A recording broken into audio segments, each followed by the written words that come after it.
Meus agradecimentos a você que está acompanhando aqui, nos acompanhando aqui no canal do YouTube do professor Simvaldo.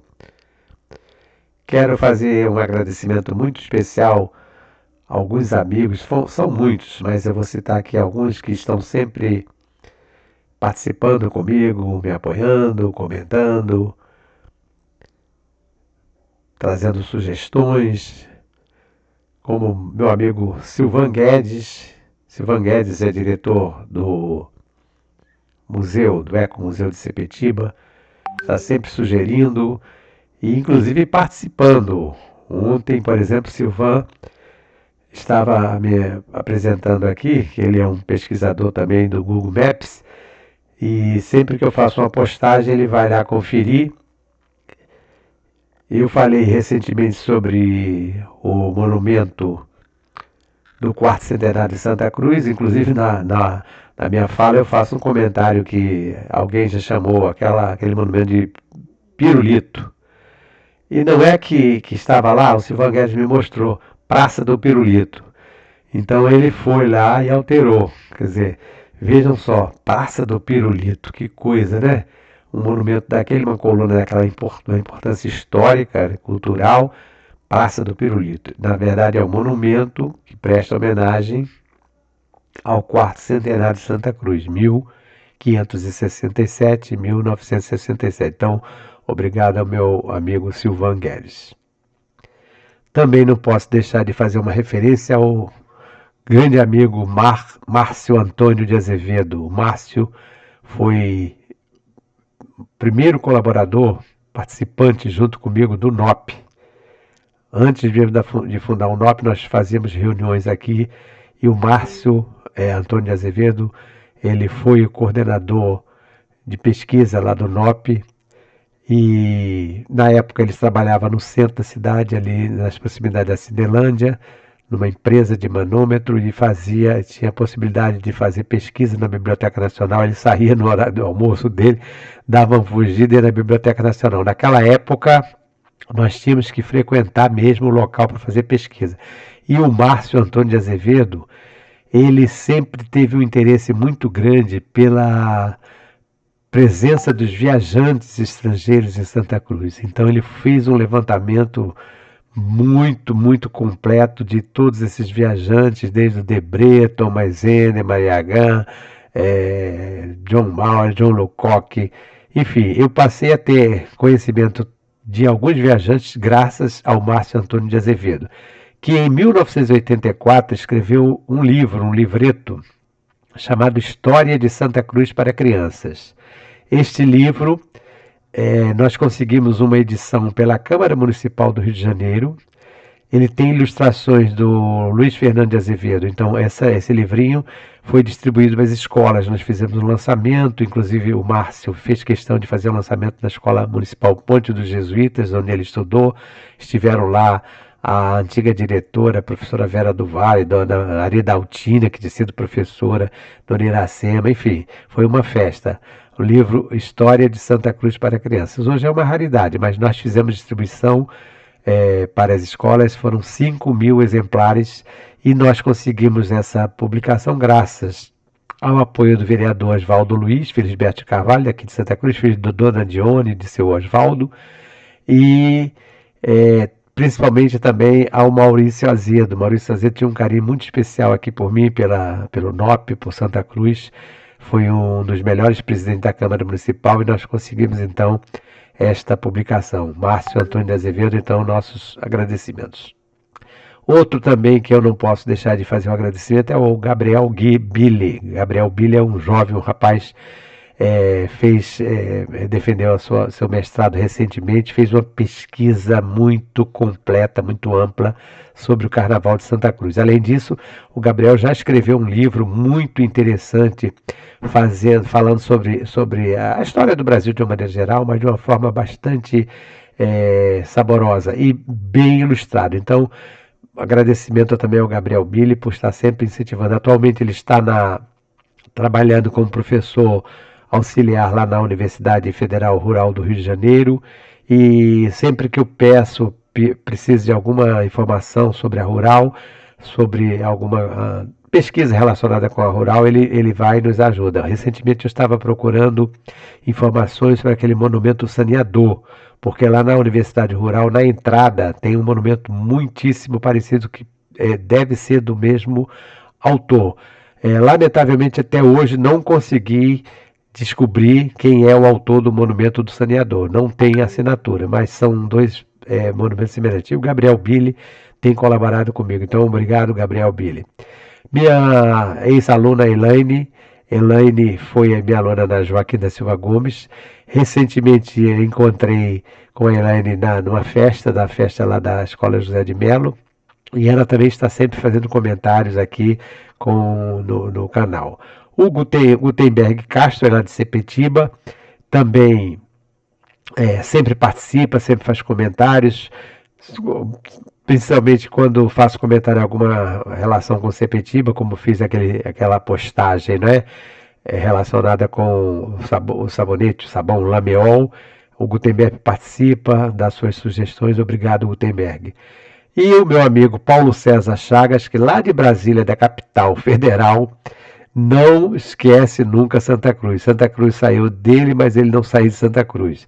Ele continua apaixonado por Santa Cruz, então sempre que eu faço alguma postagem que traz a memória dele, ele está sempre lembrando. Outro dia eu fiz uma postagem falando sobre a Escola Tenente Renato César e Bento do Amaral Coutinho, e ele, já estudei aí nessa escola. Então, é muito, muito bom ter a sua participação. Paulo César Chagas, obrigado por estar compartilhando, comentando, enfim, muito bom.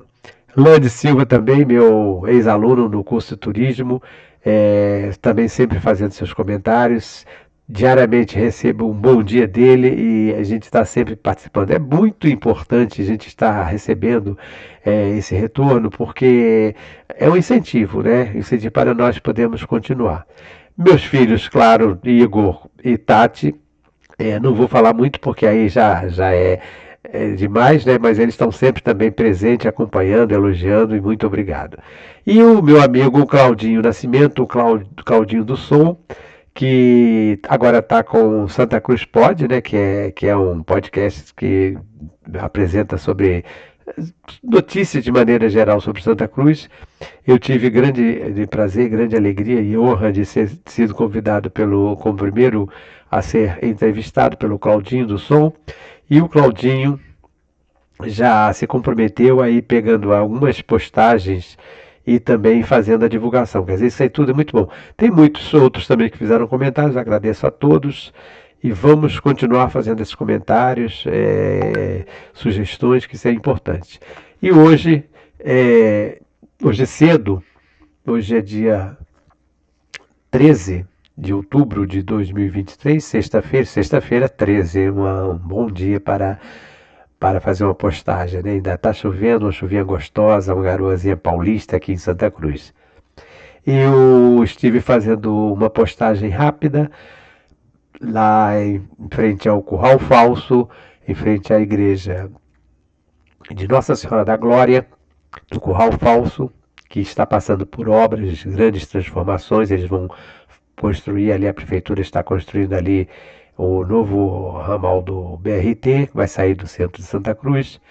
E nesta postagem eu me referi ao Magalhães Correia, porque o Magalhães Correia, nesse trabalho que ele faz sobre a margem do sertão carioca, que foram artigos publicados no jornal Correio da Manhã, o Magalhães Correia se refere ao Curral Falso e menciona a existência ali no Curral Falso de um grande tanque onde os bois iam beber água e saciar a sede.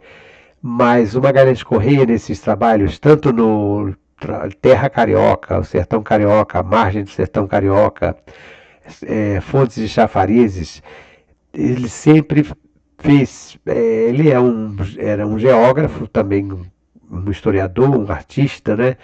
Ele fazia a descrição, escrevendo, né, o que era e tal, e fazia os desenhos. Então hoje eu estarei falando sobre Magalhães Correia, álbum de desenhos. Aqui em cima está estampado a manchete do Correio da Manhã, o Sertão Carioca, os naturalistas, que era um suplemento que era publicado aos domingos no jornal Correio da Manhã, inicialmente com o título de O Sertão Carioca. Depois esses artigos com o título O Sertão Carioca foram reunidos em um livro. Posteriormente ele começou a falar à margem do Sertão Carioca. Então aí começou a pegar Campo Grande, Guaratiba, Sepetiba, Santa Cruz, chegando até Itaguaí. Então, esses artigos intitulados A Margem do Sertão Carioca não foram reunidos no livro. Eles podem ser acessados, quem tiver curiosidade, entrar no site da Biblioteca Nacional, naquele link da Hemeroteca Digital, vai encontrar esses artigos do Magalhães Correia, A Margem do Sertão Carioca. Um desses artigos, como teria surgido a terra carioca.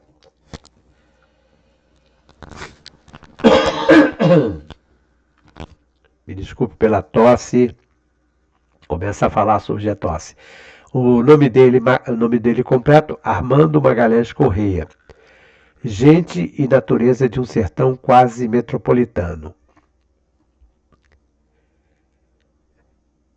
Aqui tem um texto de José Luiz de Andrade Franco e também de José Augusto Drummond, são pesquisadores do Centro de Desenvolvimento Sustentável da Universidade de Brasília. Então, nesse texto consta: o texto examina o pensamento social e ambiental de Armando Magalhães Correia. Ele nasceu em 1889, exatamente o ano que proclamava a República, e morreu em 1944. Conforme expresso no livro O Sertão Carioca, edição de 1936, mostra-se que ele fez parte de uma geração de conservacionistas pioneiros do Brasil, a qual, ao contrário do que geralmente se pensa, soube integrar as dimensões social e natural, aproximando a necessidade de defender a natureza do imperativo de melhorar as condições de vida dos habitantes do interior brasileiro.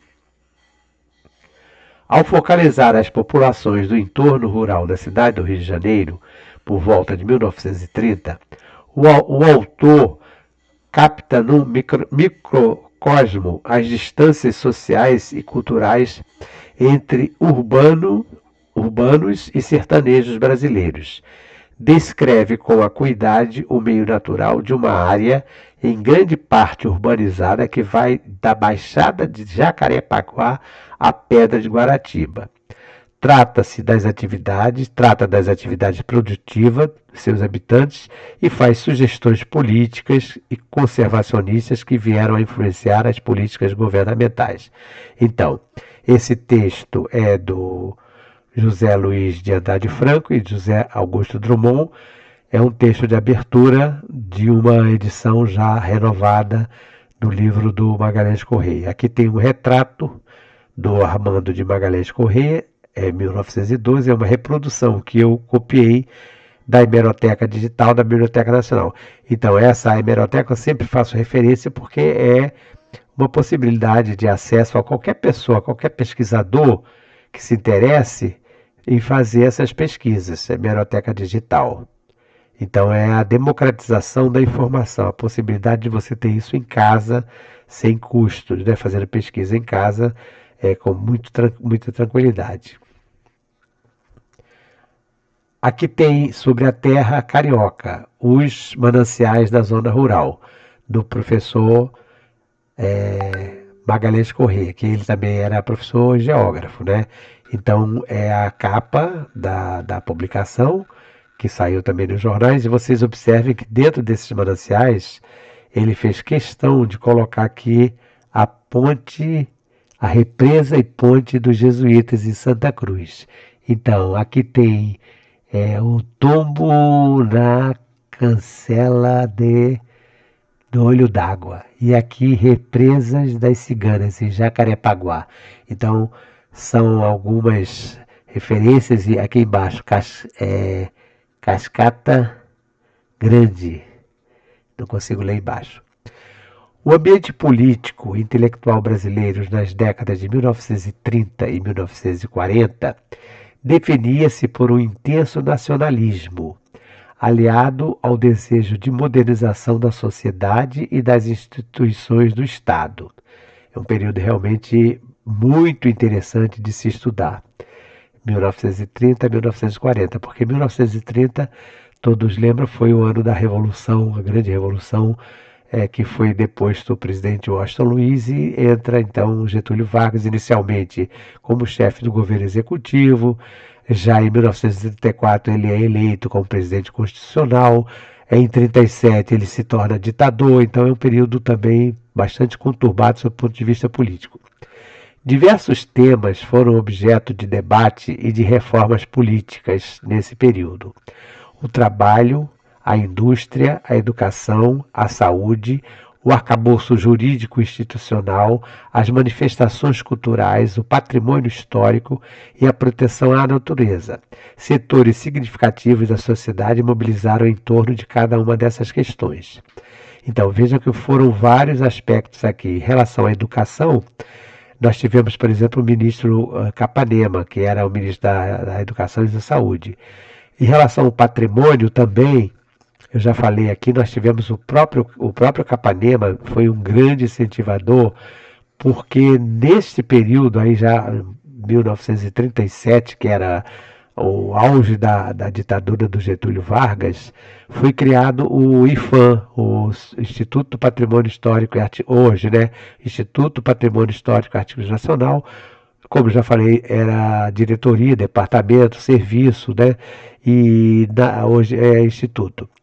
Esse instituto teve a participação, o grande incentivo do ministro e a participação do nosso Carlos Drummond de Andrade, que o Carlos Drummond de Andrade era o chefe de gabinete do ministro, então tinha uma influência muito grande, inclusive conseguindo o apoio de muitos intelectuais, até intelectuais de esquerda, e nós estamos falando aqui de uma ditadura mais de direita, mas o Mário de Andrade, o Manuel Bandeira, Villa-Lobos, enfim, uma série de nomes que foram se reunindo para criar o IPHAN, o Instituto Patrimônio Histórico e Artístico. E foi também o ano seguinte que foi criada foi tombada a Ponte dos Jesuítas. Então, na área da cultura, foi um avanço muito grande, mesmo sendo um período de política de ditadura.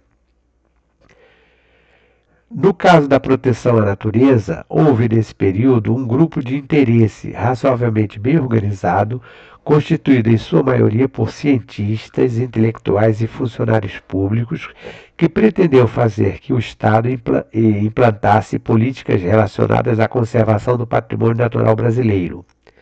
A maneira como esse grupo se inseriu no contexto político e intelectual da época e o seu relativo sucesso estiveram associados ao fato de terem conectado as suas preocupações sobre a proteção da natureza com a questão da identidade nacional. Essa questão da identidade nacional, ela vai aparecer também muito em relação ao próprio patrimônio, porque esses bens tomados, como eu falei, foram bens muito ligados à história.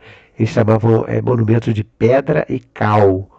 Quer dizer, diferentemente de hoje, que hoje tem uma abrangência muito maior, hoje você fala em patrimônio imaterial. Naquela época não, naquela época eram as construções, principalmente aquelas construções coloniais de pedra e cal, como por exemplo a Ponte dos Jesuítas, né? Isso representava um empenho no sentido de articular propostas específicas relacionadas ao conceito de proteção à natureza, com um projeto político mais amplo de cunho nacionalista. Quer dizer, o nacionalismo prevalecia aqui. E lembro também que o próprio governo Getúlio Vargas, todos os ministérios, o governo de uma maneira geral, procurava dar uma ênfase muito grande à questão do nacionalismo, até chegando a um determinado ponto de recolher as bandeiras estaduais, enaltecer apenas a bandeira brasileira. Então essa questão do nacionalismo prevaleceu muito.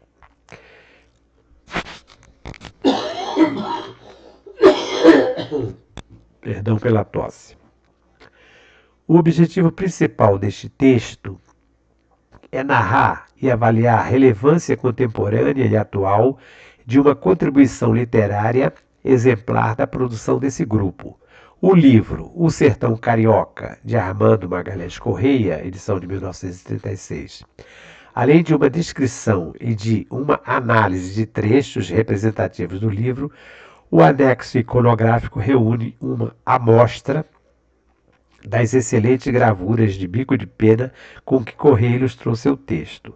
Esse texto que eu acabei de ler é de autoria de José Luiz de Andrade Franco e José Augusto Drummond. Está na História, Ciência e Saúde, uma publicação de Manguinhos, uma revista de Manguinhos, edição de setembro e dezembro de 2005, volume 12, número 3, página 1033, 1059. Essa informação que ele dá sobre bico de pena, isso aqui é muito importante, porque a grande diferença, o grande diferencial do Magalhães Correia é exatamente essas ilustrações, porque ele faz questão de tudo que ele escreve, ele está ilustrando. Como eu citei para vocês aqui, o caso da Ponte dos Jesuítas. Ele escreve assim, a Ponte dos Jesuítas como eu vi. Então, é quase uma fotografia. Então, por isso que nós falamos, álbum de desenhos, Armando Magalhães Correia.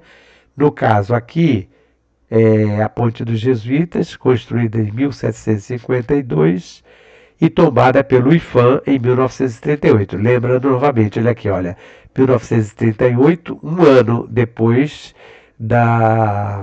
do início do Estado Novo, que era um período de ditadura. Então, é uma coisa interessante, porque na ditadura nós tivemos um grande avanço, tanto da cultura, como também da educação, porque nós tivemos aí educadores bastante avançados para a época. E na cultura, sem dúvida alguma, até porque, como eu falei, repito, tinha lá um poeta Ghost como chefe do gabinete do ministro, o Carlos Drummond de Andrade. Para vocês terem uma ideia, o Carlos Drummond de Andrade, ele procurava apoiar, inclusive, aqueles escritores que não assentavam, não tinha nada a ver com a política da época. Por exemplo, o nosso...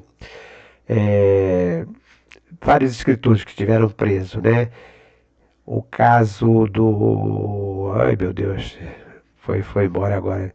Memórias do Cárcere, né? Memórias do Cárcere. Vamos lá, Sivaldo, lembra daí. Daqui a pouco eu lembro. Aqui, a Represa e Ponte dos Jesuítas, em Santa Cruz. Visto do lado esquerdo. Esse é um desenho feito pelo Magalhães Correia. Aqui tem a cartucha, que é o brasão dos jesuítas, né? Então, as duas colunas, olha que desenho, parece uma fotografia. Inclusive até a própria legenda. Isso é um trabalho muito lindo do Magalhães Correia. Graciliano Ramos, era o nome do escritor que eu estava querendo lembrar. Puxei lá na memória, fui lá para Ilha Grande agora, lembrei. O Graciliano Ramos, eu gosto muito do Graciliano Ramos, vocês me perdoem estar falando aqui, tirando um pouco do foco, mas eu gosto do Graciliano Ramos, pelos livros dele, cada um livro melhor do que o outro. Mas o que acontece? O que tem a ver isso aqui com... É porque nós tivemos o IFAM, como eu falei, em 1938, numa plena ditadura do Getúlio Vargas. E o Graciliano Ramos havia sido preso. O Graciliano Ramos tinha sido secretário de Educação lá em Alagoas, foi preso, veio para o Rio de Janeiro com uma prisão sem informar, nenhum julgamento nem nada, ficou preso na Ilha Grande, aqui no Rio de Janeiro, depois foi para a Ilha Grande. E, claro, era uma pessoa que não era muito bem vista pelo governo, pelos políticos, porque naquela época tinha os políticos como o Filinto Miller e outros mais, que eram verdadeiros nazistas, torturadores e tudo mais. E contraponto disso aí tinha quem? Carlos Drummond de Andrade, o poeta Ghost. E aí o Carlos Drummond vai convidar o Graciliano Ramos para trabalhar. O Graciliano Ramos veio para o Rio, porque ele vivia dos livros dele, o Graciliano Ramos. Ele vivia com uma certa dificuldade financeira. Embora um grande escritor, um dos maiores escritores brasileiros, né? E o Drummond, por ser o chefe do gabinete, vai convencer o Capanema para nomear o Graciliano Ramos. Então, por isso que eu abri esse parênteses aqui. Me perdoe aí a falta de memória inicial, mas eu fui lá atrás na Ilha Grande e consegui. Porque o Graciliano Ramos esteve preso na Ilha Grande durante um longo tempo e escreveu um belíssimo livro chamado Memórias do Cárcere. Esse livro nem foi publicado na época que ele estava vivo. Só depois que ele faleceu é que os familiares autorizaram a publicação do livro. Aqui então essa reprodução é suplemento do jornal Correio da Manhã, intitulado À Margem do Sertão Carioca. Outro desenho também do Magalhães Corrêa, foi publicado no jornal Correio da Manhã, dia 13 de junho de 1930. Ponte represa dos jesuítas sobre o rio Guandu, na estrada do Curtume. Observe que essas colunas aqui, olha, elas não têm os capitéis, ó.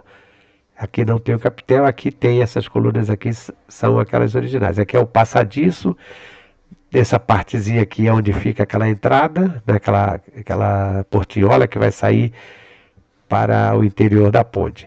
Esta ponte represa, é interessante esse título, né, porque caracteriza bem que não era uma ponte simplesmente para que as pessoas atravessassem as carroças, os boiadeiros, os tropeiros, não era apenas isso. Aqui é o passadiço que ela seguia até para Itaguaí, Rio Claro e tal, mas era uma ponte represa, né? Já explicamos isso, a professora Soraya já explicou isso muito detalhadamente, quem quiser já fiz a citação aqui, mas era a ponte represa, significava exatamente que ela era represada, as águas eram represadas.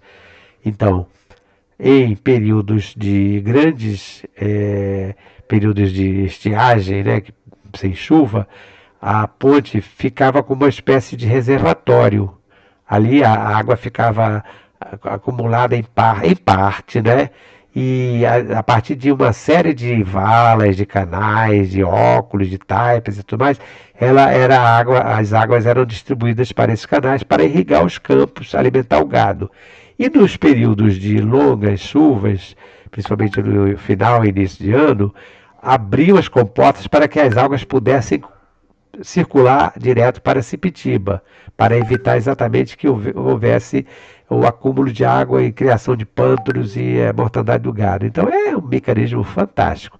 Por isso, Ponte Represa é um título muito bom. A cartucha da Ponte dos Jesuítas com a inscrição secular. Esta inscrição secular é exatamente o que resume isso que eu acabei de falar para vocês aí. E é uma inscrição secular, que é aqui o Magalhães Corrêa, no desenho dele, que isso não é uma fotografia, isso aqui é um desenho. Ele deixou bem claro. Nós temos aqui em cima, já expliquei, mas não custa nada repetir, né, um ornato com as letras IHS, que é Jesus dos Homens Salvador, que é o logotipo, a marca dos jesuítas, e o ano de 1752. E aquela frase latina que resume tudo isso que eu acabei de falar: Flecti genuta sub nobre flecviato e que te reflua flectitus abris água. Ou seja, faça a genuflexão, dobre os seus joelhos, como as águas se dobram aqui. Por isso que eu falei ponte e represa, porque as águas se dobravam por causa da represa. É um desenho bonito, é um desenho que precisa ser olhado com mais detalhes, né? Porque vocês observem que é uma peça escultórica, artística. Por isso que eu falo que a Ponte dos Jesuítas, ela tem esse valor, não só de história, mas também artístico, escultórico, literário, porque isso aqui é um dístico latino, isso aqui é uma poesia, isso aqui faz parte de uma poesia. Existe a poesia também, economia, geografia, tudo isso está relacionado com a ponte, a religião, tudo isso. Então nós temos aqui, olha, muito bom para vocês pararem e observarem. Esses capitéis em forma de pinho portuguesa, isso também tem uma simbologia, porque isso simboliza a produção, a fertilidade. Existem, inclusive, alguns trabalhos relacionados também com a parte matemática, das dimensões. Enfim, é um estudo que dá para você fazer uma série de comparações com outros estudos. Então, nós temos aqui um desenho do Magalhães Corrêa. Um retrato do Armando de Magalhães Corrêa, já em 1913, também reprodução da hemeroteca digital da Biblioteca Nacional, com a assinatura dele, 1913. Então vejam aqui o Magalhães Correia. Álbum de desenhos de Magalhães Correia, à margem do sertão carioca. Armando de Magalhães Correia tem sido bastante citado por mim aqui neste canal do YouTube do professor Sivaldo Souza. O Sertão Carioca e Terra Carioca, Fontes de Chafariz, são dois livros que interessam diretamente para quem faz pesquisa sobre a geografia e a história do Rio de Janeiro, com muitas informações e ilustrações sobre os atuais bairros da Zona Oeste.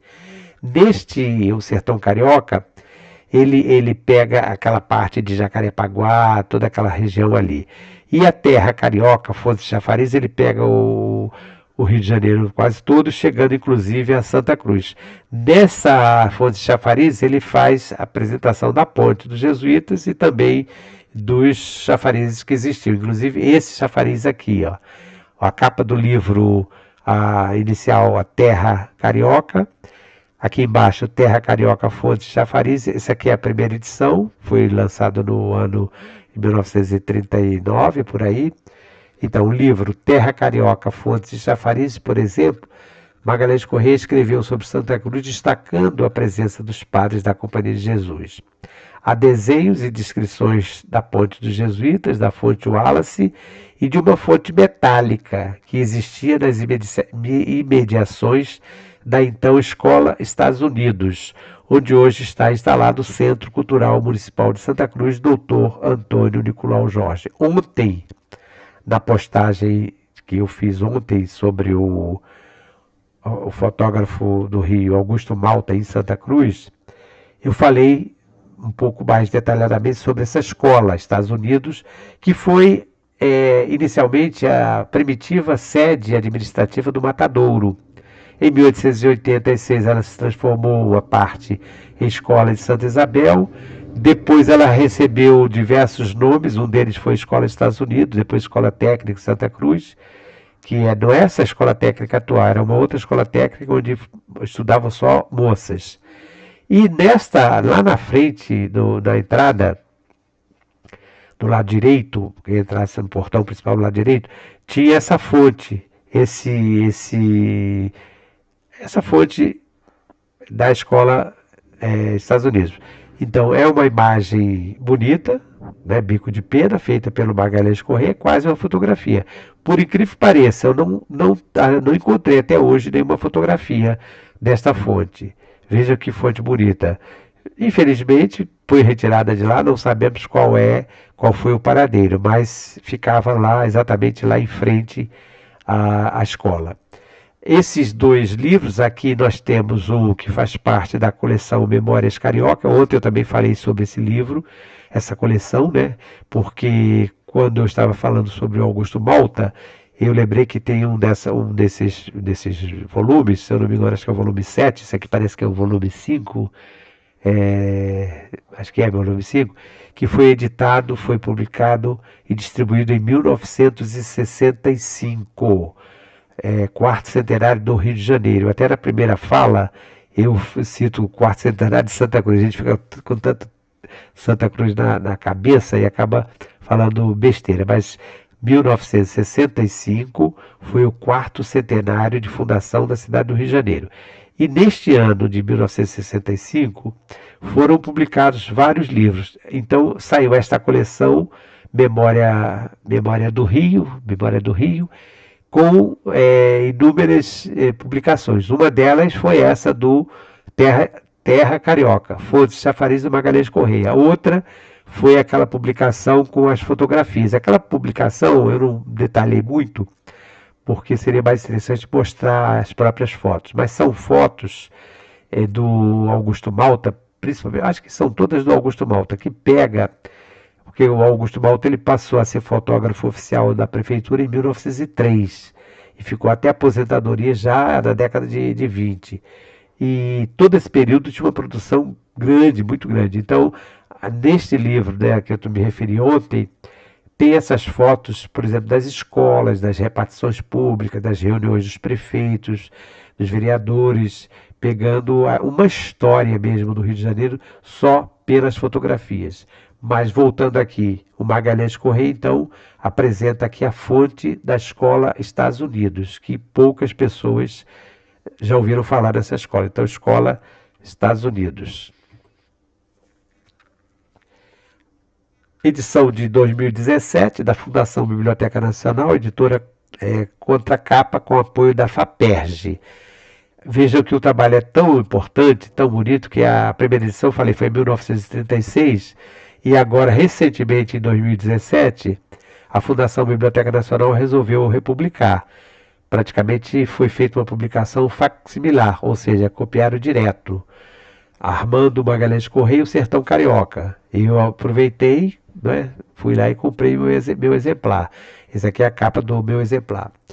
Em relação ao livro O Sertão Carioca, que teve a sua primeira edição publicada em 1936, a partir de uma série de reportagens que saíram aos domingos em suplemento do jornal Correio da Manhã, com início em 21 de fevereiro de 1932, Magalhães Correia dá ênfase aos diversos trabalhadores da zona rural, em capítulos específicos para os pescadores.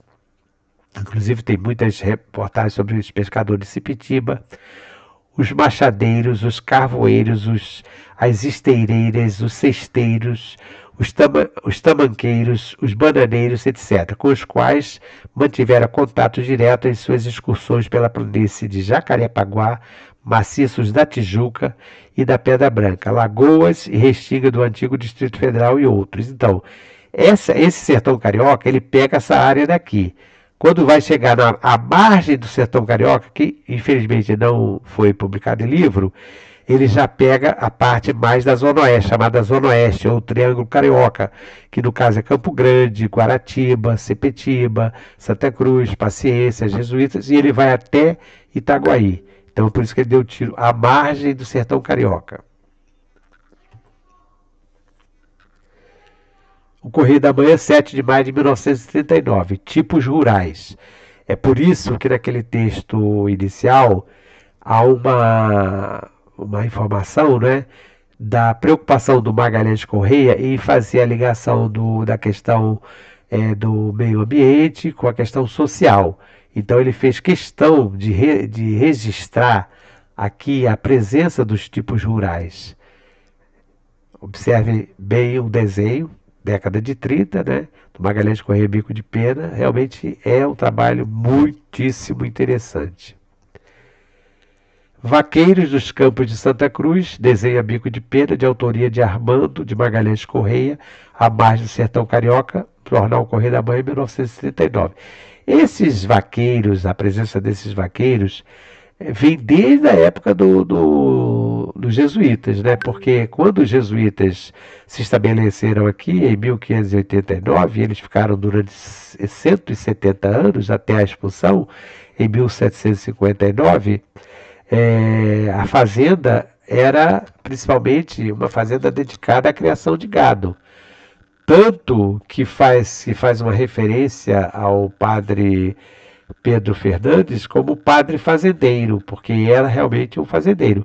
E para circular, muitas vezes tinha que andar a cavalo. O Couto Reis e todos os mais superintendentes, eles andavam a cavalo, o Saldanha da Gama, né?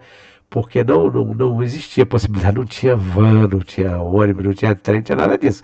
Ou era a pé, ou então a cavalo. Então, aqueles que possuíam seus cavalos, eles tinham que andar. E por que nós estamos falando aqui desses vaqueiros? Porque, como era uma fazenda de criação de gado, chegamos até aqui a 11 mil, 12 mil, 13 mil cabeças de gado, esses vaqueiros iam tomando conta e iam fazendo distribuição pelos currais. Os currais e os campos, como eu já me referi, ao todo eram 22 currais e campos, todos eles com denominações ligadas à Igreja Católica, aos santos.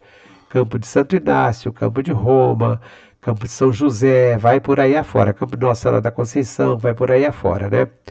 E desde 1640, quando aquele cartógrafo João Albernaz passa pelo litoral, ele já chama Santa Cruz de o Curral dos Padres. Por quê? Porque ele teve a informação da existência de milhares de cabeças de gado. Por isso que ele chama de Curral dos Padres. Depois nós vamos ter o Curral Falso, que eu fiz uma postagem hoje. Quem tiver curiosidade, dá uma chegada lá, que eu fiz uma postagem rápida sobre o curral falso. E eu explico por que o curral falso, né? É que havia ali quem sobe até onde tem a igreja de Nossa Senhora da Glória, ali na parte de cima, que é uma parte alta, dá para observar que, olhando para Felipe Cardoso, forma-se uma espécie de uma bacia. Quer dizer, entre o curral falso e a localidade chamada Cajueiros, inclusive tem uma estação do BRT, quem observar bem vai perceber que ali tem um baixio, uma parte mais baixa. E essa área mais baixa era uma área mais pantanosa, era uma área mais úmida, né? E alguns currais ficavam de um lado e de outro. Quando o gado ficava todo solto, ficava todo totalmente livre, né, para a pastagem. E era uma quantidade imensa, não eram poucos gado, poucas cabeças, eram centenas, chegando até milhares de cabeças, dependendo do local. Eles abriam as portas, né, as cercas, tinha uma cerca comprida de arame com estacamentos de madeira que ficava escondida no canto. O gado ficava todo solto. Quando chegava a tardia, que eles tinham que colocar o gado para dentro dos currais, eles levavam o gado e aí puxavam rapidamente a cerca e fechavam. Por isso que ficou esse nome curral falso, dando a impressão que era um curral que não existia, o que existia realmente. Aqui tem um desenho, o tipiti, um cesto cilíndrico de palha em que se põe a massa da mandioca para ser exprimida. É também chamada de tapiti. Então, aqui, deixa eu mostrar para vocês aqui. Esta é tipo do mecanismo, né, que eles colocam aqui a mandioca e para fazer a farinha de mandioca. Tipiti ou tapiti. Manuel, assentado, 100 anos. O termo assentado refere-se ao camponês ou trabalhador rural que tem a posse legal da terra em que vive. Então, segundo o Magalhães Correia, esse assentado já vivia lá no local há 100 anos. Aqui tem um vendedor de passarinhos, desenho de uma época em que ainda se tolerava a captura e comercialização de passarinhos, o que hoje é atividade criminosa. Às vezes, quando eu faço a minha caminhada lá pelos jesuítas, eu encontro aquelas unidades da Polícia Militar que têm a preocupação de coibir esse tipo de venda, né? Mas, na terça-feira passada, eu também faço caminhada ali nas proximidades da feira de Santa Cruz, e na esquina mesmo da feira, da rua Campeiro Mó, com a rua do Império, eu estava caminhando e vi uma barraca com inúmeras gaiolas vendendo pássaros ali. Quer dizer, é uma atividade criminosa, mas ainda tem gente que continua fazendo. Tinha muitos passarinhos, eu acho que tinha mais de 50 passarinhos, diversos tipos de passarinhos, hoje em dia é crime, né, fazer isso aí. Aí temos aqui a besta de carga, é interessante porque não foi hoje, mas já tem um tempinho, eu estava fazendo trabalho para o projeto Rio Educa, da Secretaria Municipal de Educação, e eu fui visitar uma escola lá na ilha de Guaratiba. Uma escola bem distante, ainda muito antiga. Fui de carro, né, porque naturalmente lá a dificuldade de transporte, né? Fui dirigindo e tal. Quando eu vou passando, encontro com quem? Um tropeiro vindo com carregamento de palmito e uma série de coisas. Eu estava indo para a escola com uma certa pressa, falei, meu Deus do céu, devia ter parado, fotografado, conversar, perdi uma oportunidade. Isso foi em 2012, quando eu fazia um trabalho para o Reeduca da Secretaria Municipal de Educação, que era um trabalho de visita às escolas.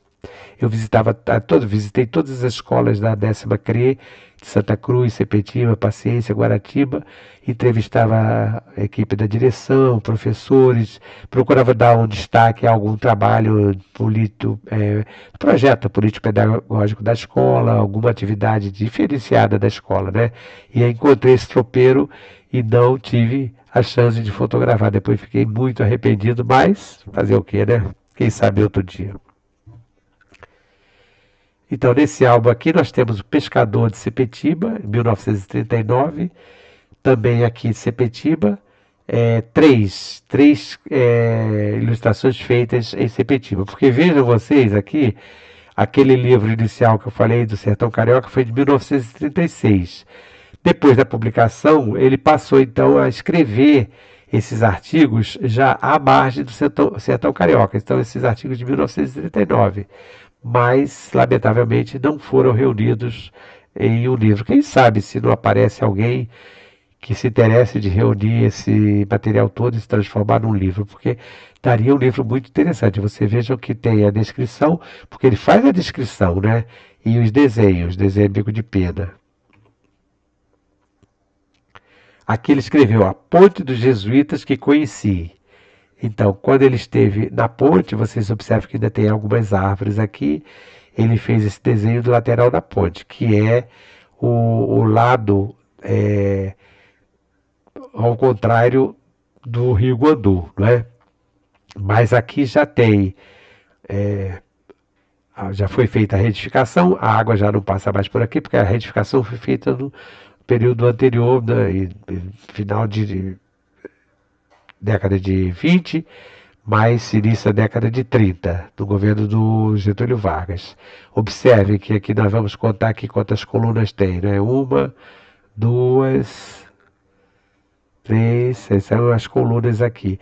E a professora Soraya, ela fez questão de enumerar essas colunas de acordo com a época, começando o trabalho dela desde a pesquisa de 1848, do Conrado Jacó de Niemeyer, e ela vai fazendo esse estudo detalhadamente. Quem quiser, quem puder, tiver interesse, não deixe de procurar o trabalho da professora Soraya. Ela é geóloga, é professora universitária da Universidade Federal do Rio de Janeiro e escreveu um trabalho completo sobre a Ponte Jesuítas. Tudo que vocês quiserem saber sobre a Ponte Jesuítas está lá no artigo da professora Soraya. Soraya de Almeida, geóloga e professora da Universidade Federal Rural do Rio de Janeiro. Hoje eu estive na igreja de Nossa Senhora da Glória, lá do Largo do Curral Falso, fazendo uma rápida postagem e citei exatamente este tanque aqui, ó, que aparece aqui.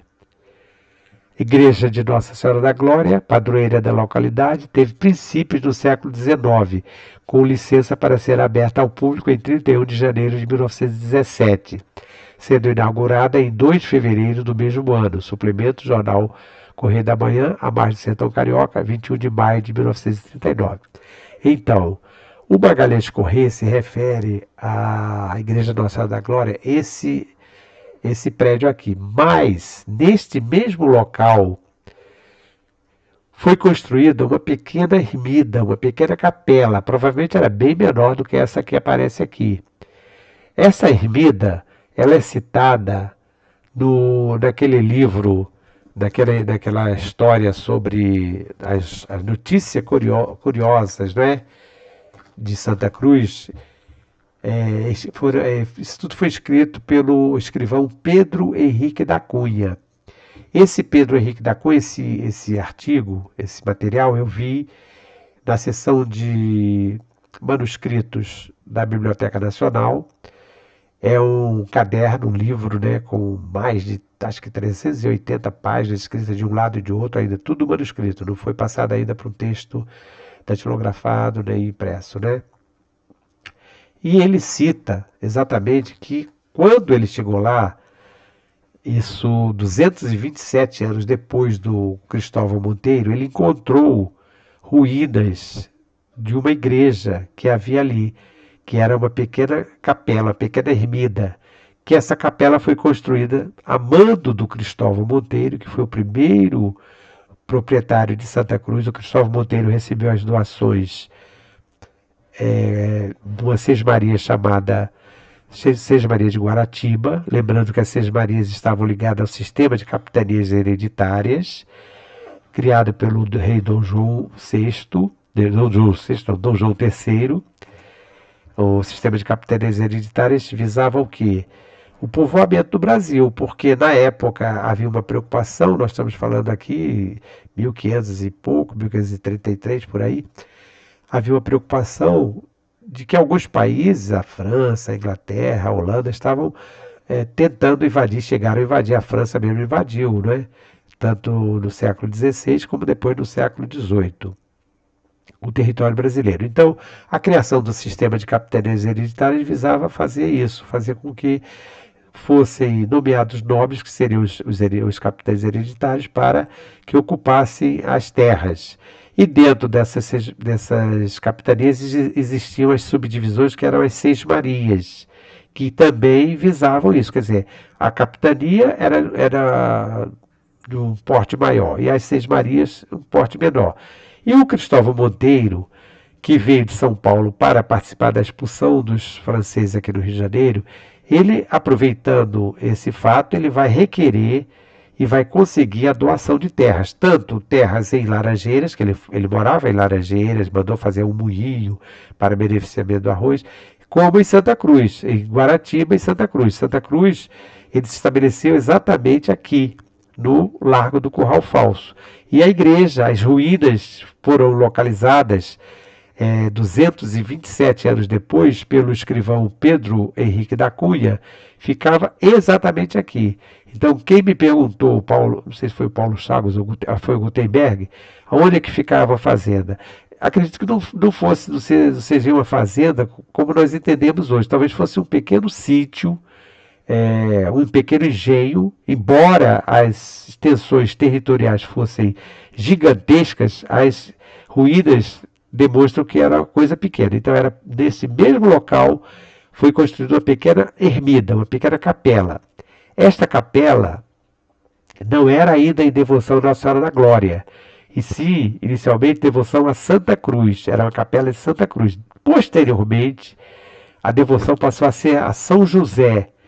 Em 1876, o comendador Barroso, que era proprietário da fazenda do Piaí, do engenho do Piaí, próximo ali de Sepetiba, né, mandou construir uma outra capela em 1876. Quer dizer, então nós tivemos aqui, aí sim, já era Nossa Senhora da Glória. E o Magalhães Corrêa está se referindo aqui já a uma outra capela que foi provavelmente aproveitaram e fizeram uma reforma, que é de 1917, licença para ser aberta ao público. Mas vejam bem, esta capela já era frequentada desde o século XVI, desde o Cristóvão Monteiro, com outros nomes, correto? Então, e hoje quando eu fui lá, fotografei, tem o ano, a marcação lá de 1936, lá na porta. E hoje, vocês observam que ela é bem pequenininha, hoje ela está mais ampliada aqui. Ainda existe um coreto, provavelmente então é esse coreto. E aqui nós temos esse tanque. A fachada da igreja compõe-se de 4 pilastras, 2 cantonadas e 2 centrais, que vão formar a torre. Nas proximidades, lateralmente equidistantes, elegantes coretos estão armados com cobertura de telha francesa, dando a esse conjunto belo aspecto único nos bairros de freguesias do Rio de Janeiro. Então, realmente, são 2 coretos, ainda existem esses 2 coretos, um de um lado e outro do outro.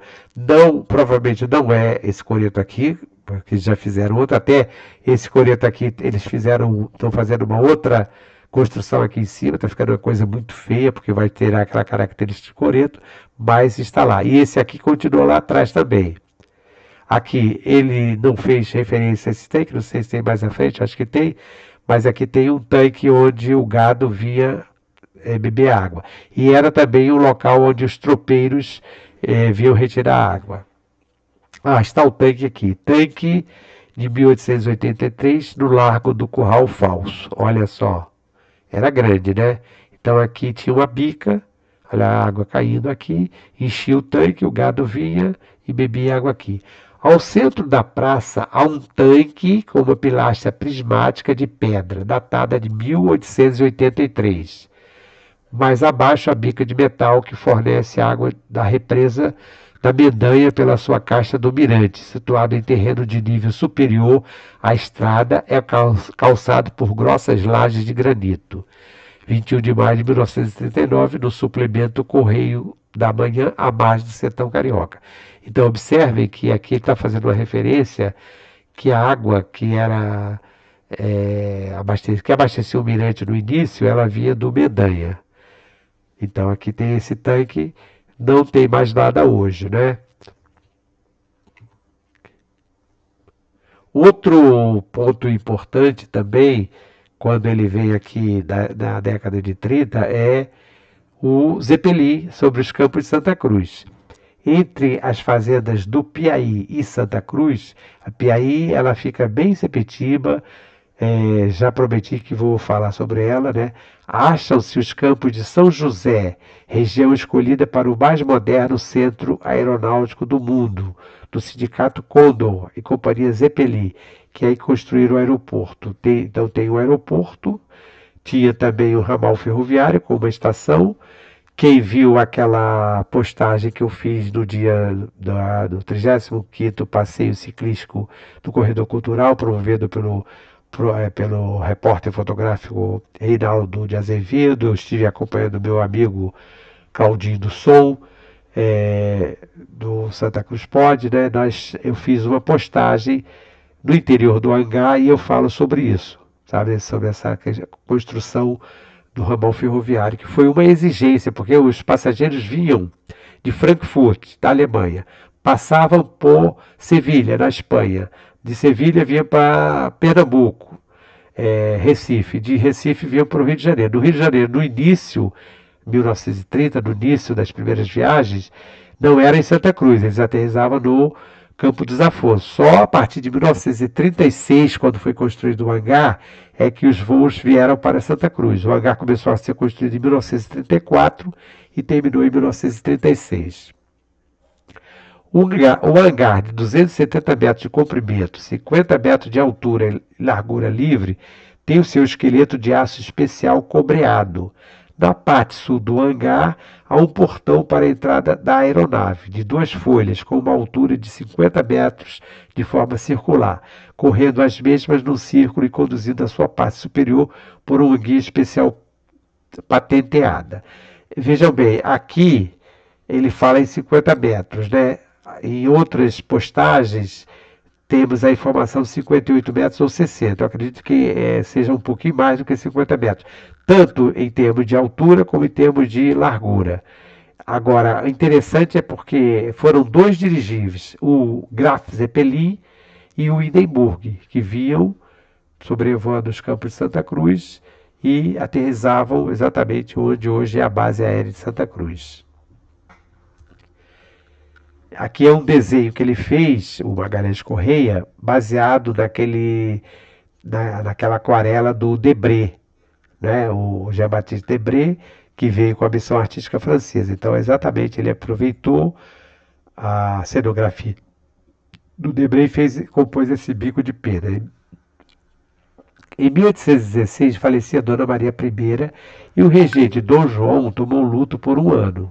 Mais tarde vai ser o Dom João VI, né? Nessa época começaram as obras de melhoramento da casa da fazenda. 2 ou mais celas transformadas em salão aumentaram o corpo do edifício, aparecendo novos quartos, salas e salões. O trabalho durou meses, finalizando por uma transformação radical no seu interior. Então, esta parte aqui aparece naquele desenho, naquela aquarela aquele desenho feito pelo Thomas Edel, o pintor austríaco, aparece com os andaimes, que exatamente o que existia realmente era isso aqui, ó, a Torre Cideira, a capelinha e aqui a residência dos padres jesuítas. Quando a família real chega ao Brasil, então vai ser ampliada, eles vão construir essa parte aqui. Quando vem a proclamação da República, eles constroem mais um andar aqui em cima, e fica aquele prédio quadradão já como quartel do Exército. A igreja de São Benedito foi benta em 12 de outubro de 1894. São célebres os festejos de seu padroeiro, promovidos pela Irmandade. São armadas barraquinhas, coretos, mastros decorados de folhagem e frutas, encimado pela imagem do santo, folhagem pelo chão e bandeirolas enfileiradas em barbante pelos ares em todas as direções. Pela manhã, missa solene na igreja, foguetes a espolcar e banda de música a tocar. À tarde, procissão, a seguir começam os festejos populares. Então, ele fez aqui um desenho da igreja de São Benedito, tem uma fotografia que está disponível na seção da Biblioteca Nacional, né? Quem quiser pode ver. Inclusive, eu fiz uma postagem sobre areia branca e eu publiquei esta foto da Biblioteca Nacional. Né? Então, na época, era uma capela, atualmente é uma paróquia, ela está muito mais ampliada. E também de Sepetiba, Capela de São Benedito, não, melhor, de São Pedro de Sepetiba, mesma coisa, hoje em dia é uma paróquia. Em Sepetiba, chega-se ao largo, onde ao centro se ergue uma coluna granítica, com a respectiva bica. Nas esquinas, a placa Rua da Faxina e o número 103, a escola 1427, com 4 salas de aula funcionando em um turno e 160 alunos. Sob a orientação da diretoria, foi criado o Clube Praieiro.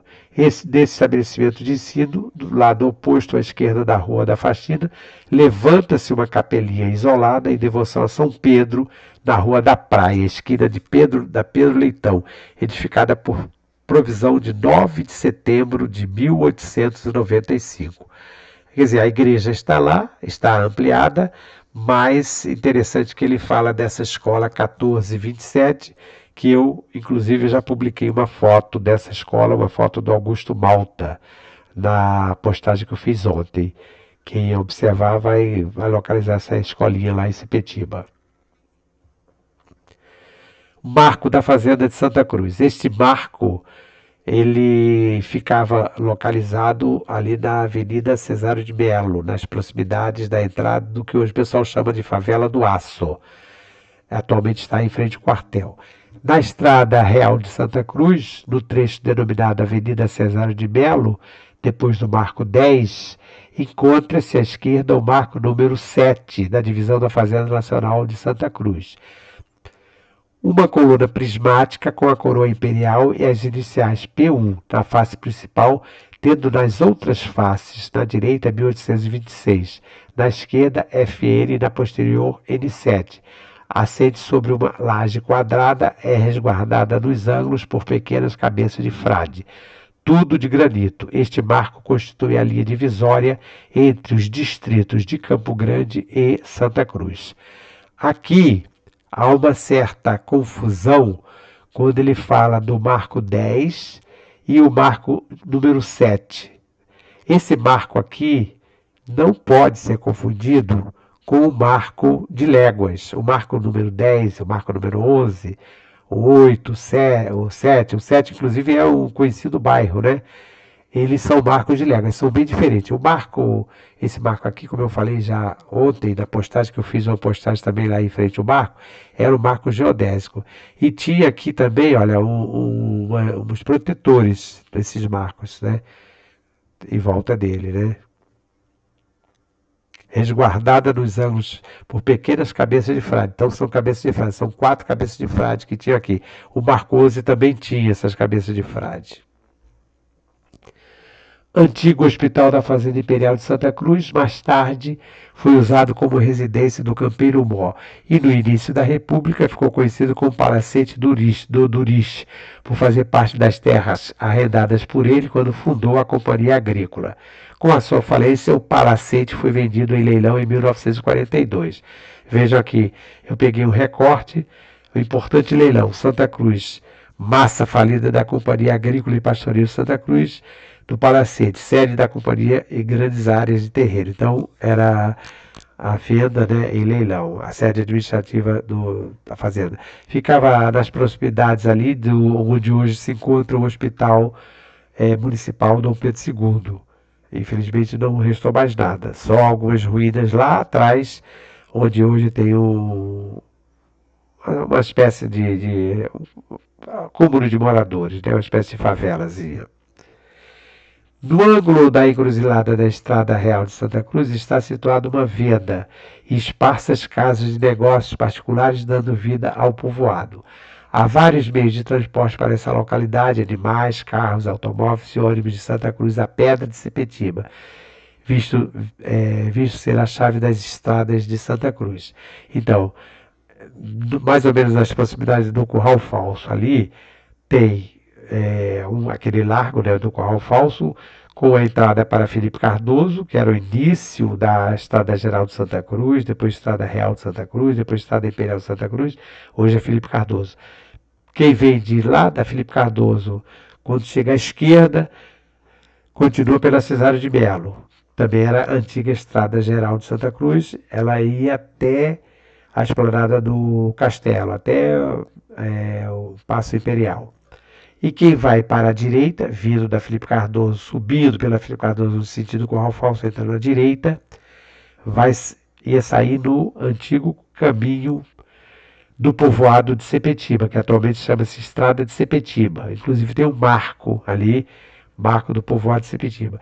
E quem seguisse em frente, caindo um pouquinho para a direita, mas em frente, onde hoje tem uma estação do BRT, chamada Estação do BRT do Curral Falso, vai sair aonde? Guaratiba, Pedra de Guaratiba, Barra de Guaratiba, seguindo direto até Barra da Tijuca e até Zona Sul. Então vejam aqui são ônibus, né? O bondinho e os ônibus da Pedra.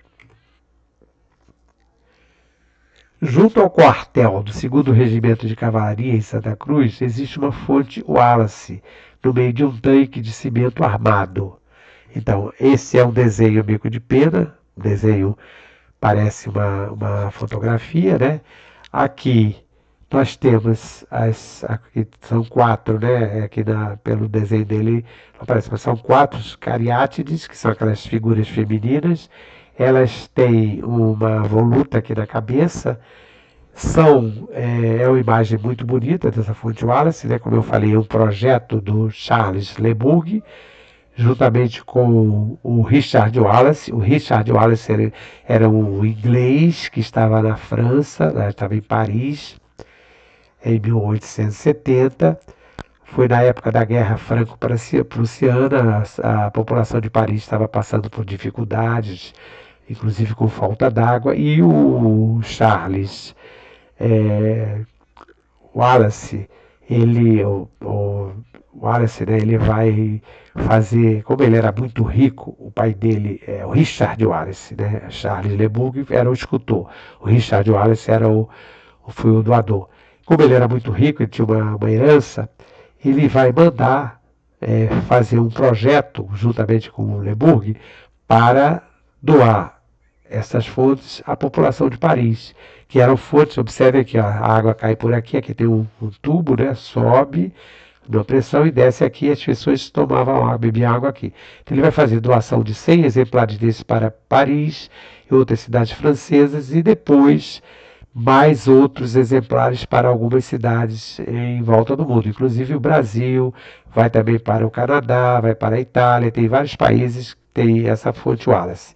É uma fonte, como eu falei já numa postagem que eu fiz, quem tiver a curiosidade dê uma chegada lá, muito bonita, tem umas salamandras aqui, tudo isso são figuras de mitologia grega, uma obra clássica. Aqui, essas cariátides, elas estão segurando esta cúpula, né? Representando aqui uma cúpula com os golfinhos, tem aqui um símbolo do tritão, também ligado à mitologia grega. É um trabalho muito bonito.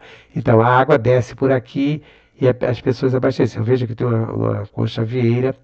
Na França, as fontes, todas essas fontes são pintadas de verde, aquele verde madeira, aquele verde mais escuro do que esse aqui, e um pouco brilhoso, né? E aqui no Brasil já é diferente. A nossa fonte aqui, o Wallace de Santa Cruz, que fica na Praça do Romualdo, ela é pintada de cinza. E também na França havia uma caneca de latão pendurada aqui com a correntinha, onde as pessoas podiam beber água, porque a água lá, segundo dizem, é água potável limpa. Mas hoje, depois de um determinado tempo, o próprio Ministério da Saúde da França proibiu que fosse deixada a caneca, porque vem uma pessoa beber água, vem outra, então pode transmitir doença, então não tem mais. E aqui no Rio de Janeiro não tem essa água, porque aqui é a de Santa Cruz, havia um tanque aqui, a água caía, mas aí começaram esses moradores de rua ir lá tomar banho, enfim, acabaram fechando, hoje em dia não tem mais água. Vejam aqui, então essa fonte ficava onde? Ficava ao lado do quartel, do antigo convento dos jesuítas. Na época era quartel do 2º Regimento de Cavalaria, isso na década de 30. Ela foi retirada de lá e foi levada para a Praça do Romualdo. Então ela não esteve sempre na Praça do Romualdo, né? Então aqui, Terra Carioca, Recordações das Fontes e Chafarizes, que é um livro que, como eu falei lá no início, faz parte da coleção Memória do Rio, que foi uma das publicações para homenagear o 4º centenário do Rio de Janeiro. Com a libertação dos antigos povos escravizados da Fazenda Imperial de Santa Cruz e em seguida com a proclamação da República, os cativos perderam o direito de continuarem ocupando as senzalas e tiveram que sair em busca de locais para morar. Muitos construíram casas rústicas em pontos afastados do centro do bairro. Então, aqui tem habitação dos negros, porque até o final da monarquia eles podiam moravam, porque eles trabalhavam para a fazenda, né? Com a proclamação da República, eles tiveram que sair dali. E aí cada uma família se virou fazendo essas construções assim espalhadas por diversos bairros de Santa Cruz, inclusive nas proximidades do Matadouro, porque quem observar algumas fotos antigas, inclusive do Malta, vai perceber que tem essas casas rústicas simples construídas pelos ex-escravizados, né? Aqui já é uma casa rural para professores, foi um projeto, né? Porque muitos professores que trabalhavam na zona rural não eram formados aqui, vinham de fora. Então, os prefeitos resolveram incentivar a construção de casas para que essas professores pudessem morar aqui. Endemias locais. É preciso notar, porém, que o maior entrave oposto à regular frequência das escolas da zona oeste da zona rural é causado pelas endemias locais acarretadoras da miséria física ou retardamento mental do aluno. Parece-me fácil removê-lo por uma obra constante e uniforme das caixas escolares, proporcionando roupa, calçado e merenda, combinado com a instituição de 4 clínicas escolares, bem aparelhadas e instaladas em Santa Cruz, Campo Grande, Guaratiba e Bangu. E outra questão, estabilização do professor. O progresso escolar não se julga somente pelo número de alunos matriculados em cada escola, mas também pela ação constante do elemento professor, mantendo por sua assiduidade e pontualidade, capacidade de adaptação ao meio e preparo profissional, em especial, uma boa frequência escolar. Então, essas duas questões aqui, elas são interessantes porque elas mostram realmente uma realidade daquela época, né? Por exemplo, a questão da merenda escolar, a roupa, nem sempre os alunos receberam isso, né? Muitas vezes, como é que uma criança vai estudar pequena se ela precisa também ajudar os pais? Isso aí era uma outra coisa também. Então, as escolas, a evasão, a permanência, a frequência era muito reduzida por uma série de fatores. Também os problemas de doenças, tanto que eu fiz uma postagem ontem sobre a Rua Dom João VI e eu faço uma referência à criação do Hospital Pedro II da antiga escola da Fazenda Imperial. E quem defendeu essa transferência, essa construção, foi o senador, não, na época era intendente, Júlio Cesário de Mello, que era médico. E aí houve uma grita muito grande, todo mundo falando, mas vai fechar uma escola para transformar em hospital? E ele, no discurso que ele fez na Câmara dos Vereadores, ele disse, defunto não vai à escola, querendo dizer o seguinte, que era mais importante preservar a vida do que estudar. É claro que não havia, segundo ele, não havia um outro espaço. Então, o prédio, que era uma escola, até pouco frequentada por todos esses problemas aqui, porque também foi um período que nós estávamos tendo um índice de mortalidade muito grande, principalmente mortalidade infantil, por causa da varíola, da malária, da lepra, uma série de doenças, em paludismo, tudo isso. Então, antes do saneamento, então era preciso que criasse um hospital. E a questão da estabilização do professor, aqui, principalmente eu vou falar no caso de Santa Cruz, ela sempre foi um problema sério. Por quê? No início, nas décadas de 40, 50, 60, 70, até 1980, os professores, um grande número de professores, principalmente professores que hoje nós chamamos de segundo segmento do primeiro grau, que é professor atualmente é de sexto ano, sexto ao nono ano, antigamente da quinta série até a oitava, e do ensino médio, não eram professores daqui da região, eram professores que vinham de fora. Eu lembro, eu estudei no Colégio Barão do Rio Branco, Colégio Estadual Barão do Rio Branco, os professores, todos conhecidos, não eram daqui da região, vinham de fora, vinham gente de fora, inclusive muitos da Zona Sul, e os professores primários também. Então, isso tudo vai criando uma série de dificuldades, porque o professor sai madrugada, lá da Zona Sul, vamos dizer, Santa Teresa, Copacabana, para dar aula em Santa Cruz, na época que o transporte principal era o trem. Hoje em dia ainda tem outras opções, tem BRT e tal, tudo mais. Imagine só a dificuldade. Então, nós tínhamos aqui uma frequência que reduzia muito quando acontecia qualquer problema, porque os professores também têm suas vidas, suas famílias, seus filhos, seus responsáveis. Surge um problema, ele não vem trabalhar. E aí nós tínhamos seríssimos problemas relacionados também a isso. Por isso, o projeto da Casa Rural, para que fosse incentivado que os professores viessem morar na zona rural, na chamada zona rural, Campo Grande, antiga zona rural, Campo Grande, Guaratiba, Santa Cruz. O famoso Triângulo Carioca. O Triângulo Carioca era formado exatamente por esses três grandes bairros. Campo Grande, Guaratiba e Santa Cruz. Era o Triângulo Carioca. Teve um jornal com esse nome, mas correspondia aos municípios, ou melhor, aos bairros que eu acabei de me referir aí. Nesse recanto admirável da Baía de Sepetiba, é que primeiro surgiu a colônia de pescadores, organizada e beneficiada por Dom João, e hoje por profissionais devidamente registrados e matriculados. Então, essa região de Sepetiba tem um decreto, de Dom João concedendo autorização para que fosse criada essa colônia e os pescadores pudessem habitar. Depois, com o passar do tempo, isso foi acabando ficando caduco. Hoje em dia ninguém mais fala dessa colônia que foi criada por Dom João. Viveram e vivem os pescadores no tresmalhar de redes, limpeza e reparo de suas canoas e preparo de seus covos.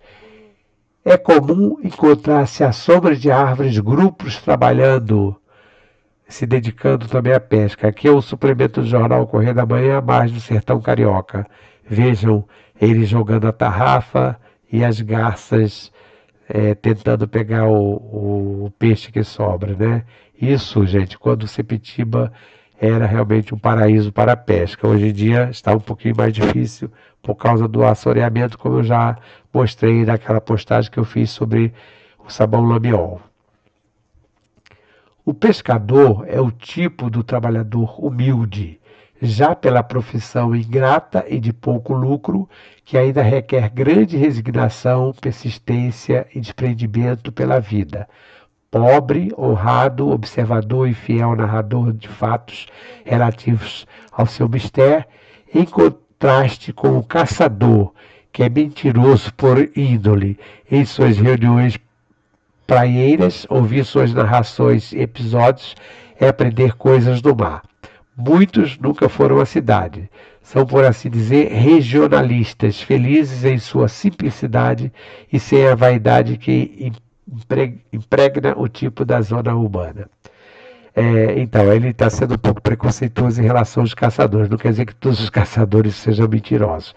Mas, de qualquer forma, em relação aos pescadores, é verdade mesmo, né? Eu estive fazendo um trabalho junto com as marisqueiras de Sepetiba para uma dos cursos de pós-graduação que eu fiz pela Universidade de Cândido Mendes, né?